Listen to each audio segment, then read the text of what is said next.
Hi, this is Stephanie Kelton, and you're listening to Left Out.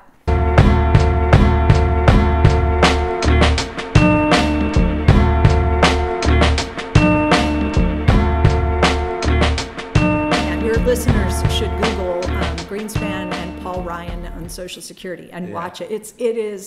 It's so great. I show this to audiences every time I give a talk. When I heard it, it was right. Big grin. And what's funny is Paul Ryan asks one question, and it's actually, if you pay attention, it's one sentence, but it goes on forever. And he uses the phrase personal retirement accounts 4 times when he's asking the question. Yeah. Now, this is under oath. Alan Greenspan is sitting there. This is back when he was chairman of the Federal Reserve. So he's sitting there under oath. And Paul Ryan is asking a question. He says, look, don't you agree with me that now is the time to begin to move toward a system of personal retirement accounts? Because as we all know, Social Security is going broke, and so we have to do things today. Don't you think personal retirement accounts can be a way of securing with personal retirement? It's just like, come on, right? Get to the point. I have teed this question up for you. All you have to do is say yes. So having personal retirement accounts is another way of making a future retiree benefits more secure for their retirement? And also, do you believe that personal retirement accounts as a component to a system of solvency does help improve solvency? Because when you have a personal retirement account policy, it's accompanied with a benefit offset. With that feature in place, do you believe that personal retirement accounts can help us achieve solvency for the system and make those future retiree benefits more secure? To his great surprise and dismay, Alan Greenspan did not just say yes. He actually told the truth. He leans into the microphone and he says, well, I wouldn't say that Social Security is insecure. The benefits are insecure the way they're set up today. There's nothing to prevent the federal government from creating as much money as it wants and paying it to someone.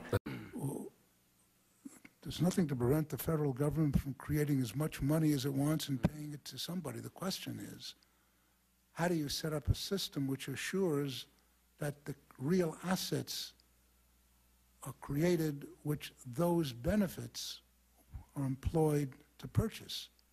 So it's not a question of security. It's a question of the structure of a financial system which assures that the real resources are created for retirement.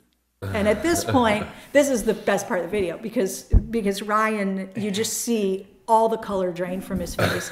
He cannot believe now what's happened, right? The genie's out of the bottle. There's nothing to prevent the federal government from creating as much money as it wants and paying it to someone. What did Greenspan do?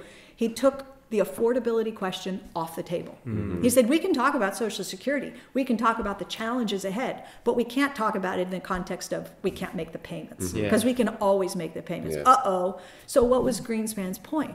And this is what's really important. If we were actually having this debate in this country, it would be so important and so fascinating to have everybody weighing in to try to solve this problem. And so what Greenspan goes on to say is, the question is, how do you set up a system which assures that the real assets are created, which those benefits are employed to purchase? What does that mean in everyday language? It means, how do you make sure that the U.S. economy is going to be productive enough in 5, 10, 20, 30 years so that when we make payments to future retirees, their dependents, and the disabled, that when the checks show up in the mail or the digital entries show up in your bank account, that you can turn around and spend that money into an economy and there's stuff to buy.